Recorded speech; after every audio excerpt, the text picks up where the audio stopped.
Catch him. Kill him. Get out.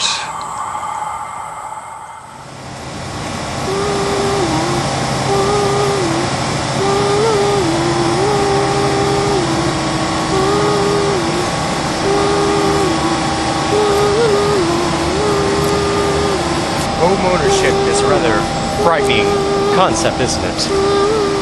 But what happens when the home you're purchasing is evil? That's the question asked by the book and the film series, The Amityville Horror. Based off the J. Anson novel of the same name, The Amityville Horror tells the story of George and Kathy Lutz, who moved into the infamous Long Island house and experienced true terror. The Lutzes claimed their house was haunted by ghosts. Although James Brolin and Margot Kidder give credible performances, Rod Steiger hams it up like there's no tomorrow. Even so, the film is not totally undeserving of its reputation, and it's still worth checking out for horror fans. The prequel film, Amityville 2: The Possession, written by Tommy Lee Wallace, dealing with the family that lived in the house before the Lutzes, the DeFeos, and the real-life horror of their murders. This horrifying true tragedy was already depicted in the opening moments of the original film, but it's explored in more horrifying detail in the sequel. Do I really have to play Butch DeFeo? Yes! Aside from a decent performance by Burt Young of Rocky fame, the film is really just a shameless exploitation of the true tragedy that happened in that house. And as such, I can hardly recommend that film thing. The third film in the series was Amityville 3D.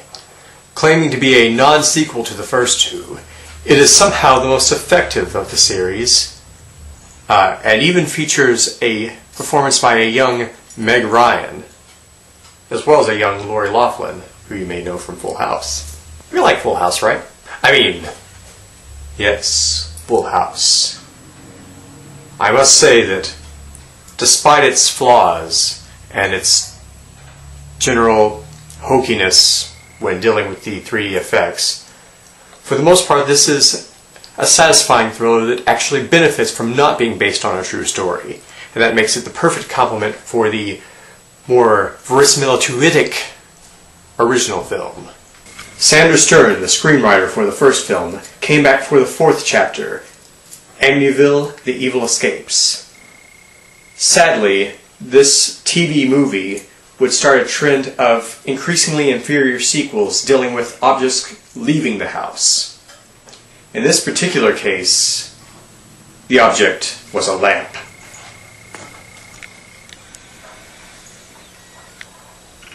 Although Patty Duke gives an exceptional performance, as does frankly most of the people in the movie, the film really doesn't know how to make use of its concept, and it eventually devolves into a bunch of horror scenes involving hand damage, and frankly, that's just not that frightening, nor is a crazy killer lamp.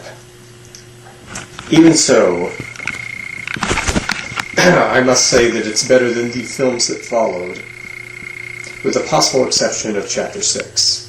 Speaking of Chapter 5, The Amityville Curse is lightly based off of Hans Holzer's fictional book, The Amityville Curse, not to be confused with his slightly more unfictional book, Murder in Amityville, which inspired Amityville 2.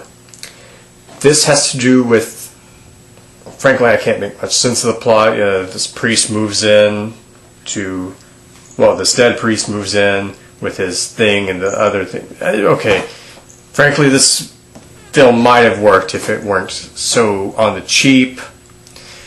The acting is not even on a level that I can rate. It's so amateurish. They don't even have the proper house. I don't even know what to say about it. Oh, hi, cat. As you can see, the house in the Amityville Curse looks nothing like the original High Hopes DeFeo house, nor does it look like any of the houses depicted in the other films. Where are the eye windows? That's what I'm wondering. Tony Randall, the director of Hellraiser 2, brought us the 6th chapter, Amityville 1992, It's About Time. Essentially a remake of The Evil Escapes. This one has to do with an evil mantle clock. And it might be the most successful of the direct-to-video sequels, although that's nothing to brag about.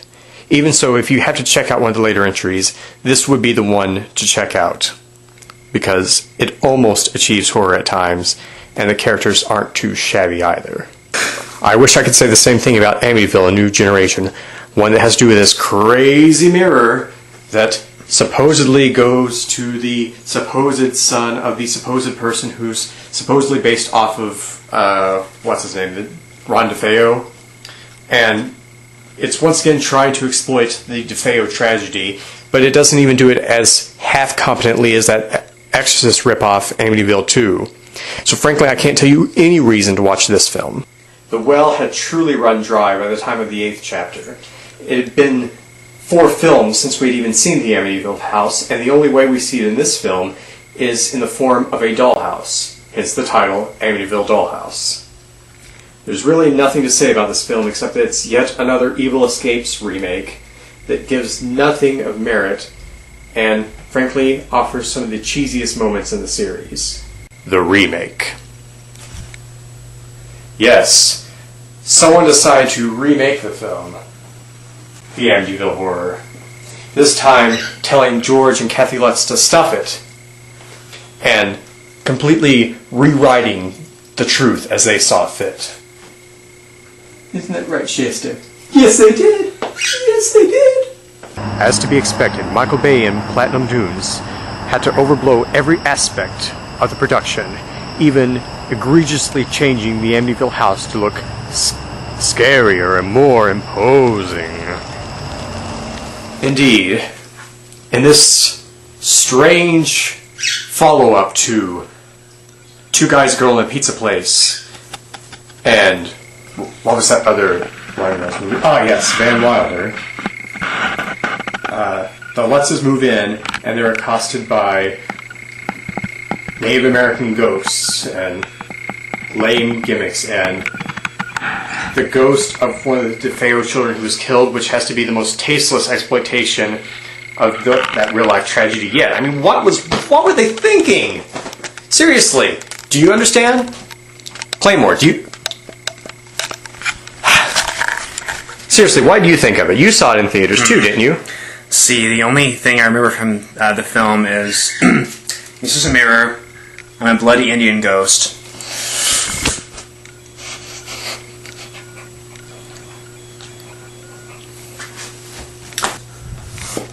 So that concludes this review,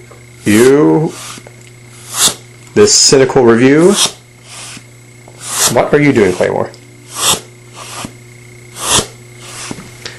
So, this is M.A. Moreno reminding you that I put the cool in Cine-cool.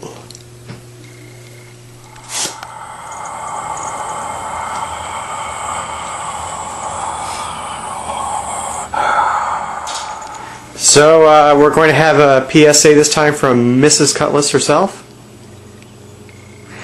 So, tell us what we can learn from the Amityville Horror. What's the moral message it has for us? I have no clue. Can't think of... Don't stay with the guy who looks in the room a lot. Which room would that be? Any room. Get out. Ice cream! Jody the Pig.